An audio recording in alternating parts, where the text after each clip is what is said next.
Naging food vlogger na ako dito sa Kuala Lumpur mga guys. Nasasarap kasi ng mga pagkain dito. Nakakaiba nga sa panlasa. Na kaya ngayong gabi nga, samahan nyo na nga muna ako magmukbang ulit. Kasi ang dami talaga masarap na pagkain dito. Na pinahirapan pa nga ako dito ni Kuya nagtitinda ng ice cream. At dahil pinahirapan niya ako makuha yung ice cream mga guys, eto gumanti ako sa kanya.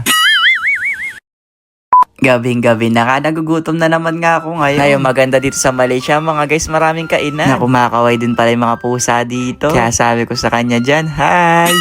Ang laki nga ng labubo nila dito. Naglalakad. Kaya naman bago nga ako maghanap ng makakain mga guys, hinakap ko na nga muna yung labubo dito. Baka swertihin tayo ngayong gabi no. Chot! Ang dami nga turista ngayon dito sa Malaysia. Ang dami rin nagtatry ng mga pagkain. Eto pati mga kasama nating Pinoy mga guys. Nagpo-food trip din dito. Na ang dami nga pumipila dito sa shawarma. Meron nga ditong beef at saka chicken. Na ang laki nito. Na na-curious tuloy ako sa lasa ng shawarma mga guys. Kaya naman nakipila na rin ako para matikman natin to kung ano nga ba yung lasa ng shawarma nila dito. Na medyo pricey nga lang siya. Pero mukha naman siyang masarap mga guys. Na beef flavor nga itong napili ko. Kaya may taste test muna natin to mga guys kung masarap nga ba yung shawarma nila dito. Medyo malaki nga to. Na nakahiwalay nga yung sauce. Na medyo mabango siya mga guys. Na unang kagat nga, malalasahan mo na kagad yung beef. Kasi sobrang siksik nga ng mga nakalagay sa loob. Kaya naman umisa pa nga ako dito para mas malasahan ko.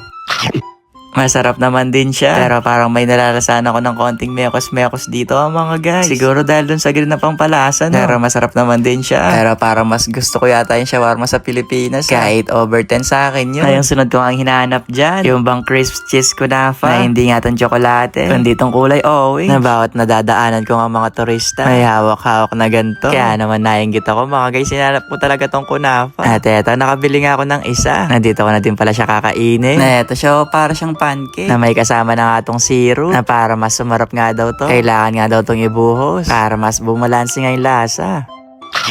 Masarap din to mga guys. Mas naging sweet nga siya. Nilagyan natin ng syrup na sobrang crispy din, na sobrang chewy. Kasi meron din nga siyang cheese sa loob. Ay, kaya pala masarap meron tong cheese. Kaya naman 9/10 sa akin tong mga guys. Nabigla nga ako nag-crave dyan ng ice cream. Nasakto, eto may nakita nga ako nagtitinda dito sa Gedli. Kaya naman bumili ako ng isa. Na mukhang pahirapan pa yata tayo ni Kuya dito mga guys. Naayaw niya nga dyan ibigay yung ice cream ko. Kaya sa mga oras nga na yun mga guys, parang gusto ko nang lumipat sa kabila. Kaso isa lang nagtitindang ice cream dito. Kaya wala tayong no choice. Na di bale mga guys, babawi ako mamaya dito. At dahil pinahirapan nga tayo ni Kuya nagtitinda ng ice cream dito, ako mo rin bumawi dito mga guys. Hindi, mabait naman tayo dyan mga guys. Baka malusaw pa tong ice cream. Na mukha nga masarap tong ice cream dito mga guys. Oh. Na 3 flavor nga tong pinalagyan ko. Na sarap ng chocolate mga guys. Sakto lang yung tamis. Para siyang milk chocolate. Kaya naman 9/10 sa akin to. Na next naman, eto talagang sobrang haba ng pila dito. Dito nga sa Mon Chinese Beef Roti. Na para lang siyang tinapay. Na dito nga pinapakita rin nila kung paano siya gawin. Na sobrang daming ang palaman sa loob. Na mukha rin masarap. Kaya naman isa na rin ako sa mga nakipila dito. Na, di ba parang walang kabusugan si Chaho. Nalas na talaga to mga guys. Na pinagpipilaan kasi talaga. Kaya bago nga kami umuwi, itatry muna nga namin to. Na habang nakapila nga ako dyan mga guys, nagulat ako kasi may dala na si ate dito. Kaya di ko na tinuloy yung pagpila. At nag-taste test na ako dito. Nakakala daw kasi nung ali nagtitinda mga guys nakapila siya. Kaya napaaga yung pagbili namin. Naunang kagat ko pa lang neto mga guys. Masasabi ko nga ito yung pinakamasarap sa pinood trip ko ngayong gabi. Na di ko ma-explain yung lasa. Pero masasabi ko sobrang sarap neto. Na kahit busog na ako dyan, nasarapan pa rin ako dito. Na masasabi ko ang 100/10 to sa akin. Na last na talaga, panulak sa leeg. Na may nakita nga akong buko dito. Kaya hanggang dito na lang siguro mga guys. Ayun lang. Bye-bye!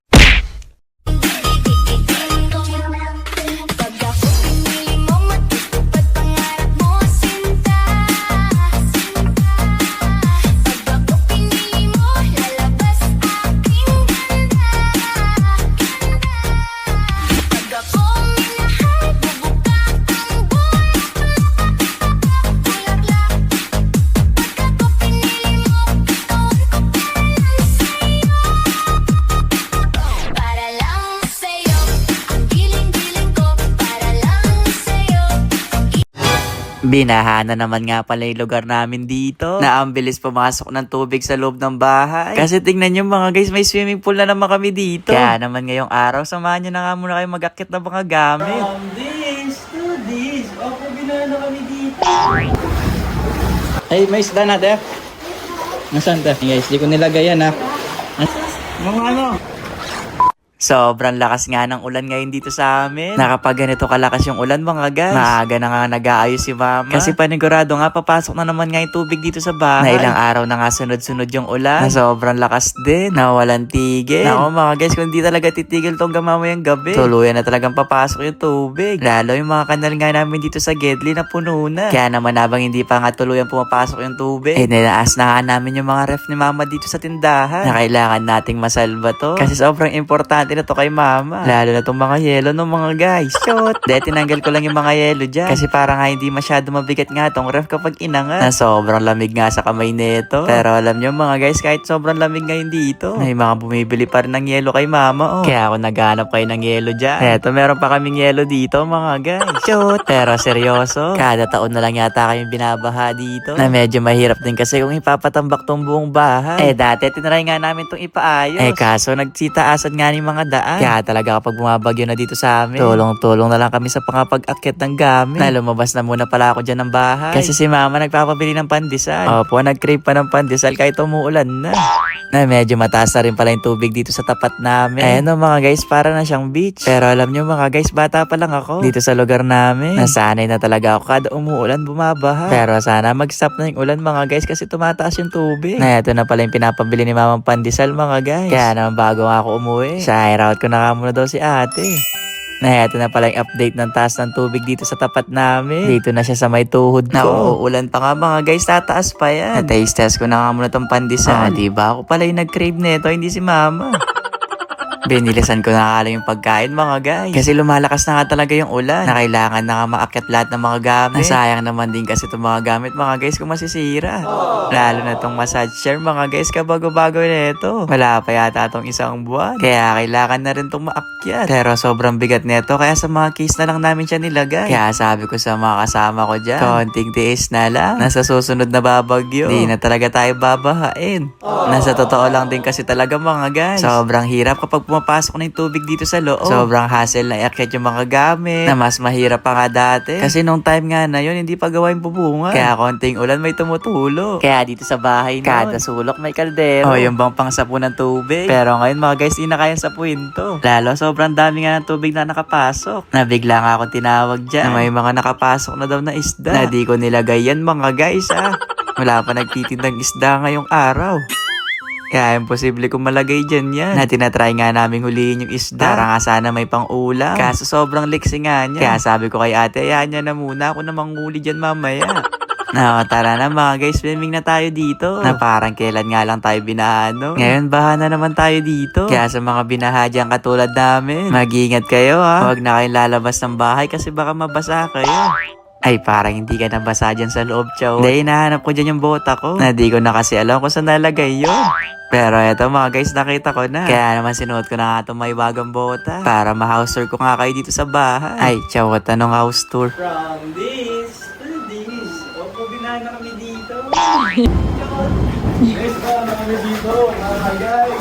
Ang lakas pa ng kidlat Halos isang oras nga lang kami nag-akit ng gamit. Nabuti na lang bago nga pumasok yung tubig. Naakit naman lahat namin yung mga gamit.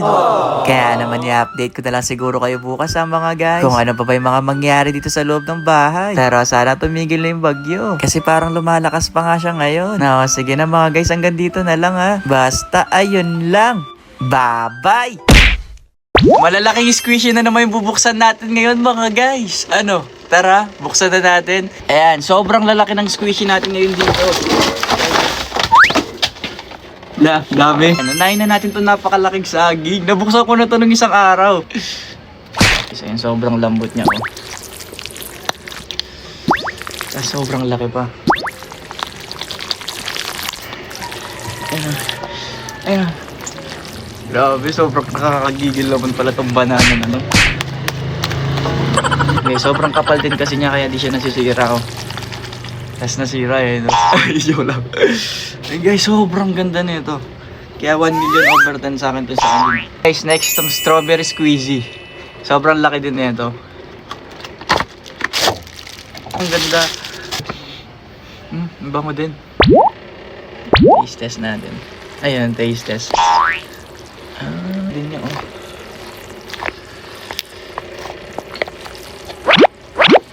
Ayan, mabilis lang siyang bumalik sa dati ng itsura. Strawberry pa din siya. Ayan guys, ang cute na tong strawberry. 10/10 din sa akin to. Nakakagigit! Next na tayo, itong squeezy dumpling. Sobrang excited ako dito. Taran! Wow! Wow! Check natin guys kung gaano to kalambot. Parang hindi na talaga siya yung pang squeezy kasi sobrang laki. Pero ang cute niya, oh. Ang cute, ang cute, ang cute. Ang cute nito. Ay, joke lang. Ang gigil eh, no? Guys, ang cute nito. 10/10 sa akin to. Pwede ko tong gawing unan. Ito guys, ang cute din itong isda, oh. Ay, isda ba to? Para siyang pating. Ayun guys, clear yung pagkakabalot niya. Kasi curious din ako kung ano nga ba yung laman ng squeezy. Siguro heto yun, no? Gulay white lang siya. 8/10 lang sa akin to kasi baka kagatin niya ako. Uy! Joke! Medyo matigas siya. O, napagod lang yung kamay ko. Tingnan natin kung bumabalik siya sa dati niyang itsura, guys. Or kung matagal siya. Wow! 9/10 sa akin to, guys. Itong isda. Yan, meron pa pala akong rainbow poop dito. Kahit parang hindi man siya poop, oh. Mukha ba siyang poop dyan? Lambot niya.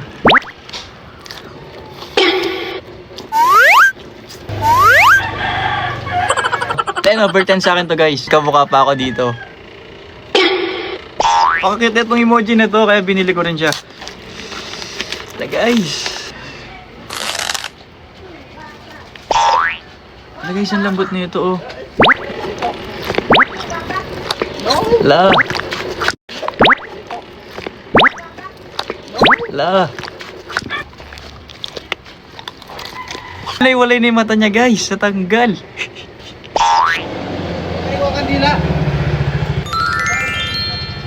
Yaman mo na. Importante, nag-squeeze siya ng maayos. Sabi guys, sobrang cute na ito. 1,000,000/10 sa akin to. Naku-curious kayo kung ano naman ang nasa loob. Ayan, oh. Wow! Ayan, bunganga na lang yung natira. Next, may duck squishy pa ako dito. Dami, di ba? Sabi ko sa inyo, marami tayong pamimigay. Kaya comment kayo dyan guys kung ano yung nagustuhan nyo.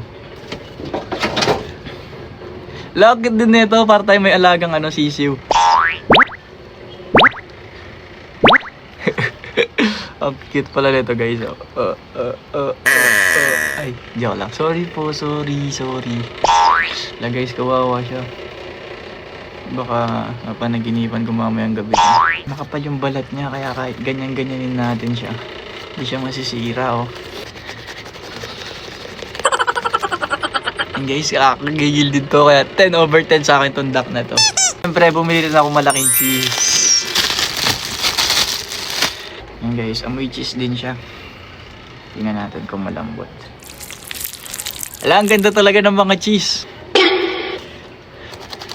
Hey guys, 10/10 din sa akin itong cheese. And guys, ito na yung mga nabuksan nating squeezy. Grabe, sobrang cute naman yan. Comment nyo na lang kung ano yung mga nagustuhan nyo at ibibigay natin. Ayun lang. Bye-bye!